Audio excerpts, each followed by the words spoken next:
All right. So, in these Friday conversations, as you know, we kind of talk about different topics that might be affecting you all or that you might be going through. Today, I needed to be very participant heavy. So I'm going to ask a few questions and, just feel free to unmute yourself and just answer the questions if you feel like, you have something to add to it. If you don't feel as comfortable, you can put something in the chat as well to add to that. But today, we're going to talk about not knowing what direction to go in. Who feels like career wise and sometimes life wise, they don't know what direction to go in? Raise your hands. Okay. Briefly, I want to get like two people. Why do you feel like that? Sorry. So basically my career path was kind of chosen for me because I'm very indecisive. And at this point, I'm like doing my second year now. And at this point, I'm basically in the middle. I'm struggling to believe that this is what I actually want, or this is basically what they chose. So I'm in an awkward phase in like deciding whether I want to pursue this career path or if I have another alternative. Okay. Thank you for sharing. Thank you for sharing, Angel. One more person. What feeds into not knowing what direction you want to go into? I think so. Yeah, I like a lot of things. Like I have like a lot of interests, and so what I'm doing now, since I'm majoring in marketing, I feel like it's something that kind of encompasses what I like to do. But I'm like, but is it what I want to do? Like I don't know. Like I don't mind it. Like I like the subjects that I'm learning, but I'm just like, could I be doing something else? But I also believe that everything happens for a reason. So wherever I end up, I think I'll just be meant to end up there. Definitely. Definitely. Good. Another question I have, right? Who lives a very busy life? Who's very busy a lot of the times? Show of hands, kind of here and there. One of the things I wanted to kind of talk about today is how maybe some of that busyness and understanding of direction can kind of fit and go hand in hand with one another. So when I was thinking about this, I always talk about these things from like self experiences and what I'm going through as well. So it's always good for me. It stems from a space of self reflection. But kind of thinking about not knowing what direction to go into, I thought of two specific words, and those two words came to mind were lost and confused. And for me, I always like to understand like what words actually mean because I don't know what a lot of words mean. But when you look at the definition of lost, there's two definitions that stick out. One is unable to find one's way, not knowing one's whereabouts. And then the other one is denoting something that has been taken away or cannot be recovered. And I'll come back to that definition. And the confused definition stems from it in parentheses, it says of a person unable to think clearly or bewildered. And then the second definition is showing bewilderment. So I was like, oh, bewildered. What does that mean? Bewildered just means perplexed and confused or very puzzled. So trying to figure it out, right? When I think of a puzzle, I just think of like trying to figure out how things fit together. And I think that's something that constantly adds to that busyness and that confusion of like, what direction do I want to go, right? When you think of puzzle pieces, it stems from like, how do I fit all these things together? And ultimately, I don't think we always will know that, right? Some things, like to Emily's point, say happen for a specific reason. But what I wanted to really touch on in the lost part is unable to find one's way and not knowing one's whereabouts. So not knowing where you currently are. And I think that is something that we don't always think about. We always think we kind of know what we're doing, but we're not okay with understanding why I don't know where I'm going and how that's affecting me on a day-to-day basis. So what came to me next was this idea of confidence. And I think confidence is something that we don't really measure a lot and we don't have a clear understanding of, right? We understand self-esteem and how we should be acting and how we feel and things of that nature. But what I wanted to talk about a little bit was like, where does confidence come from? For some of you, where do you think confidence comes from? Just need one person for this one. May I go? Yeah, go for it. Confidence comes from experience. Once you have some certain amount of experience in something, you're confident about it. So for me, basically, is that. Good, good. Do other people resonate with that? Hands up, hands in the middle. Okay, cool, cool. So one of the things I saw with confidence, I was just kind of doing some research online. It says confidence comes from feelings of well-being, acceptance of your body and mind, and your self-esteem.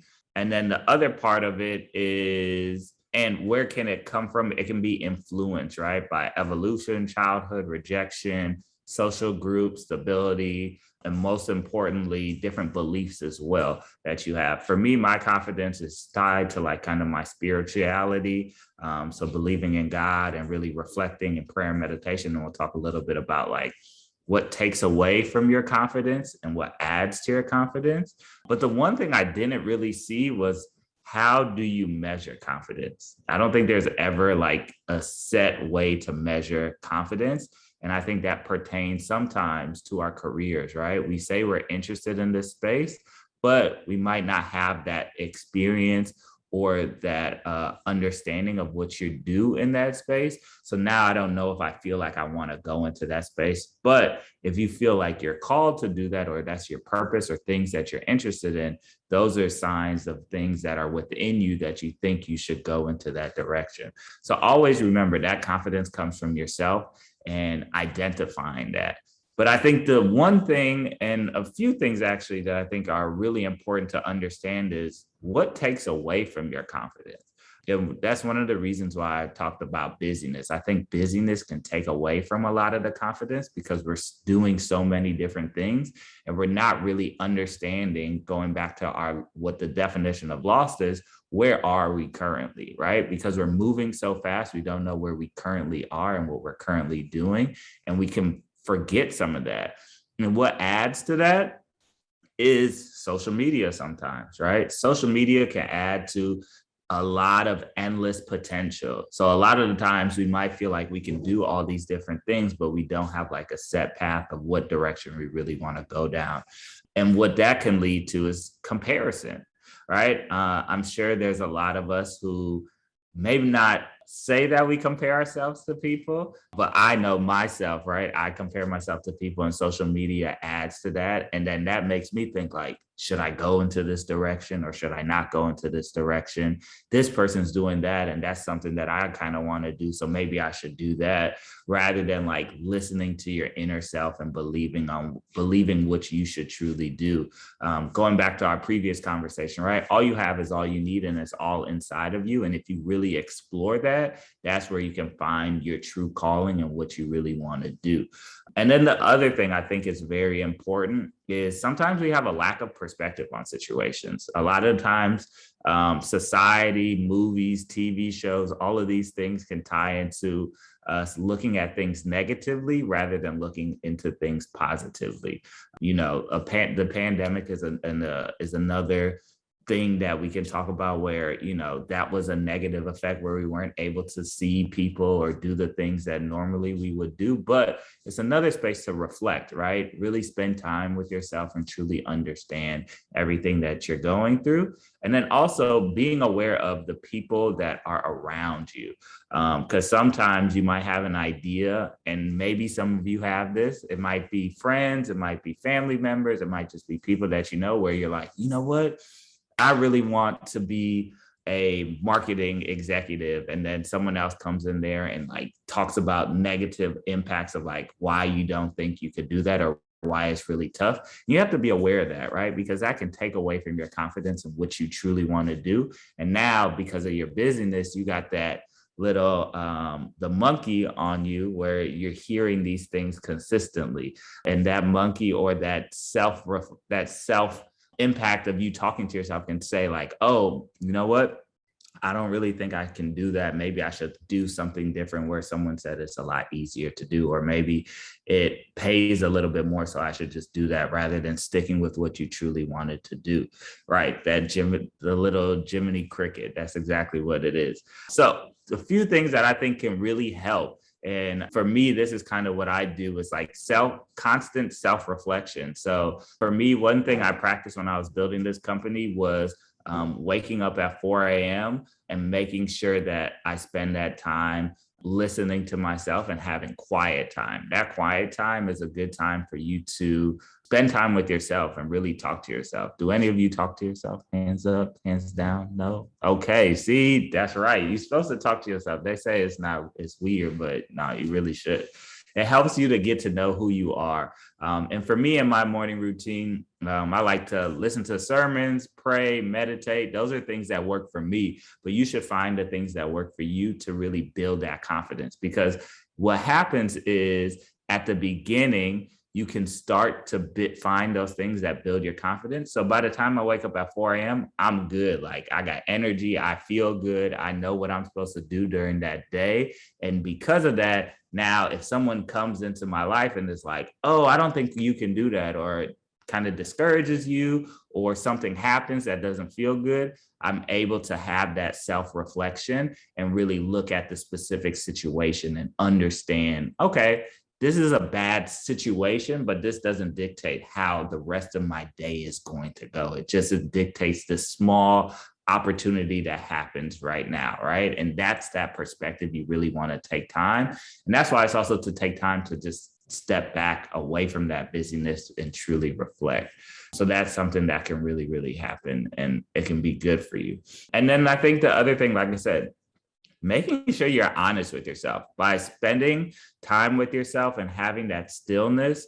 It allows you to really say, like one thing that happened to me one time, or this was this week, but my girlfriend was talking, she's about to do this pop-up and I really want to support her. And I think it's great and I'm excited for her. But one thing that popped up was like, she was talking about some great ideas. And I was like, oh my gosh, these ideas are great. And inside, I felt a little bit of jealousy because I was like, dang, why don't I think of ideas like that? And it's good to be honest with yourself to understand what that is, but it's different to act on it, right? So you can have a feeling of saying, all right, I feel a little jealous, but if you don't spend time with yourself to understand where that comes from, right? Most people say that's unhealthy to feel that way, but you should be in tune with your feelings. If you know that's how you feel, that's good to understand it, but you can cut it off from there. You don't have to act on it. So understanding why you felt like that. So for me, I think that was an insecurity of not feeling like, oh, you can come up with ideas similar to that, rather than being, acting on it. I didn't act on it. I understood and I stopped and took time to understand why I felt that specific way. So that's something that's very, very important for you to take that time and be honest with yourself. If you feel jealousy or if you feel anger, where is that thing stemming from? So really taking that time to reflect on it. Today, we're a little over on time, but these are some things I want you all to do. One of the things is I want you to go into a few breakout rooms and talk a little bit about, write down what brings you peace, what takes away from your peace, and then what are some things you can easily get rid of that might take away from your peace or your happiness or your confidence, right? And then what are spaces that you might have to build boundaries because it's a little harder to get rid of those things in your life, right? It might be a friend. Maybe that's a conversation you need to have with a friend or a family member, right? These are things that are a little bit uncomfortable, but can help to set boundaries for your life and what you want to do. So again, write down what brings you peace, what takes away from your peace, and then what are some things that you can easily get rid of, and what are spaces you might have to set boundaries or build boundaries. Those last two things, I want you to pay attention to that during the week. And during the week, I want you to write those things down, reflect on it, and then we're going to talk about that next week.